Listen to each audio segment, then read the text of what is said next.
शाहनवाज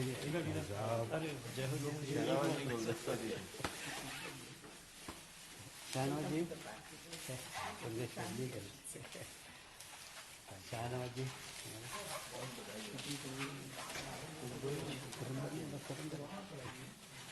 खत्म कर दे। बहुत बहुत धन्यवाद। हाँ बस ज्वाइनिंग का ही भाई साहब मोबाइल भाई साहब किसी को इसका तो वीडियो लगा दो। आप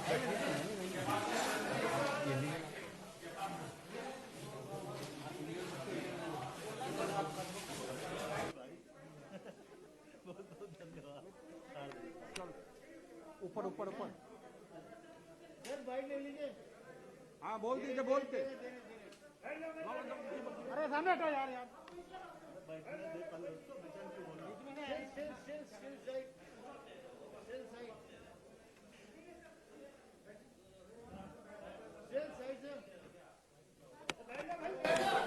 बैठिए बैठिए। कुछ सोच होती है, कोई विजन होता है, प्लानिंग होता है, और वो विजन, वो प्लानिंग, वो सोच, वो सपने जब हम लोगों को लेके पॉलिटिक्स करते हैं तो सब उनको घेर के वो सपने होते हैं, वो प्लानिंग होता है। तो हमारा भी ऐसा ही था। मेरे लोग, मेरा स्टेट, मेरा कॉन्स्टिट्यूएंसी, उनके लिए एक सपना देखा था, बेटरमेंट हो। राजनीति का यही मकसद होता है कि आप जहां हैं वहां से बेटर कहीं लेके जा सकें।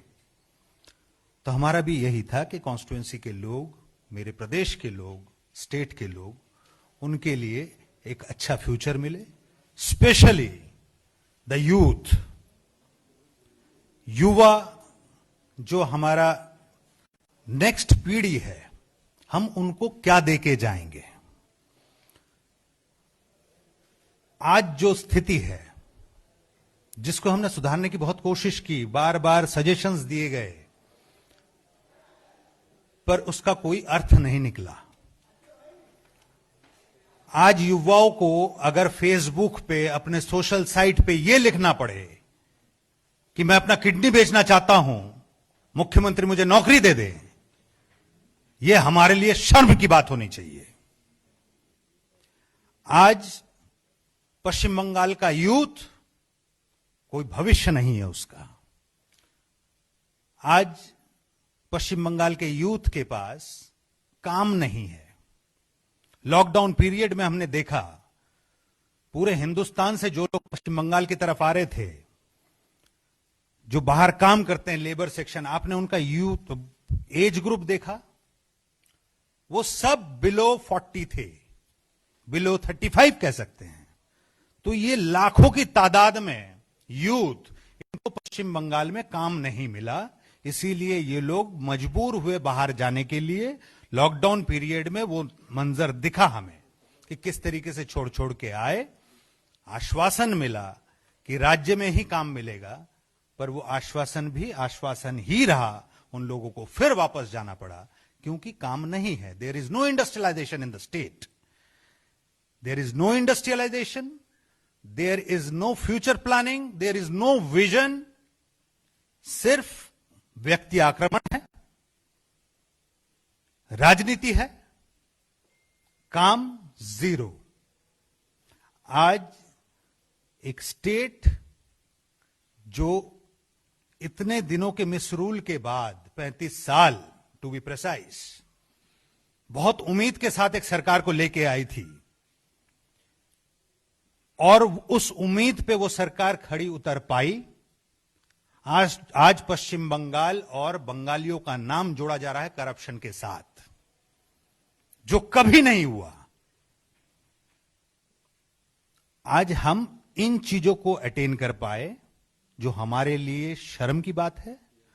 हम हमारे युवा पीढ़ी के लिए उनका भविष्य सुनिश्चित नहीं कर पाए, जो हमें करना चाहिए था, जिसकी उम्मीद थी, और हमने इस काम के लिए कभी भी बीच में कोई अड़ंगा नहीं डाला सरकार के। हमने कहा हमारी राजनीति जीरो हो जाए कोई दिक्कत नहीं, आप काम करिए, काम में रुकावट नहीं होना चाहिए। इसीलिए समर्थन भी किया था 2017 में, विधायक बनने के बाद भी।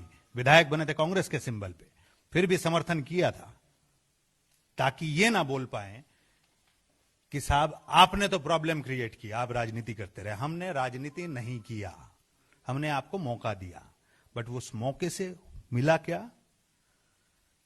कि हमें भी काम करने के लिए आपने हाथ पैर बांध दिए, हम काम नहीं कर पाए। और यही बात सिर्फ मैं नहीं, बाकी बहुत जगह से यही बात आप लोगों को सुनने को मिलेगा कि जो लोग एलिजिबल लोग हैं उन्हें काम करने के लिए नहीं दिया गया, उनके हाथ पैर बांध दिए गए। तो इस सिचुएशन से हम एक ही चीज सोच सकते हैं, भारतवर्ष के यशस्वी प्रधानमंत्री नरेंद्र दामोदर दास मोदी जी, जो उनका सपना है आत्मनिर्भर भारत, वही तो हमारा भी सपना है कि आत्मनिर्भर शांतिपुर हो, आत्मनिर्भर पश्चिम बंगाल हो। तो इसीलिए मेरा सविनय निवेदन है, मैं तो ज्वाइन कर ही रहा हूं नरेंद्र मोदी जी के साथ, उनके आशीर्वाद लेके भारतीय जनता पार्टी में। मेरा आप लोगों के माध्यम से पश्चिम बंगाल के हर एक परिवार, हर एक सदस्य के पास यह सविनय निवेदन है कि पश्चिम बंगाल को आत्मनिर्भर बनाने के लिए, पश्चिम बंगाल के युवा संप्रदाय को अपने पैरों पे इज्जत के साथ खड़े होने के लिए, कि वो सर उठा के चले, उन्हें रोजगार मिले और पश्चिम बंगाल फिर से वही पुराने अपने इतिहास के साथ, अपने सम्मान के साथ खड़ा हो, इसके लिए प्रधानमंत्री नरेंद्र मोदी के नेतृत्व में विश्वास रखें, भारतीय जनता पार्टी को खुल के समर्थन दें, पश्चिम बंगाल के लिए, समाज के लिए, पश्चिम बंगाल के, आपके घर के लिए, आपके भविष्य के लिए। धन्यवाद जी।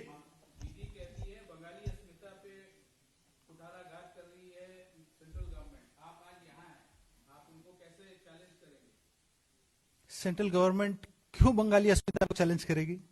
सेंट्रल गवर्नमेंट पूरे हिंदुस्तान का है और हिंदुस्तान का कॉन्स्टिट्यूशन ऑफ इंडिया ये कहता है कि किसी भी धर्म, किसी भी मत, किसी भी जाति के हिसाब से कहीं मतभेद नहीं होना चाहिए। और भारतीय जनता पार्टी एक राष्ट्रवादी पार्टी है, तो ये भेद क्यों करेंगे? आपको जो सूट करता है राजनीति में, आप उस हिसाब से किसी के ऊपर कोई भी लांछन लगा देंगे और सब मान लेंगे, ये थोड़ी होता है।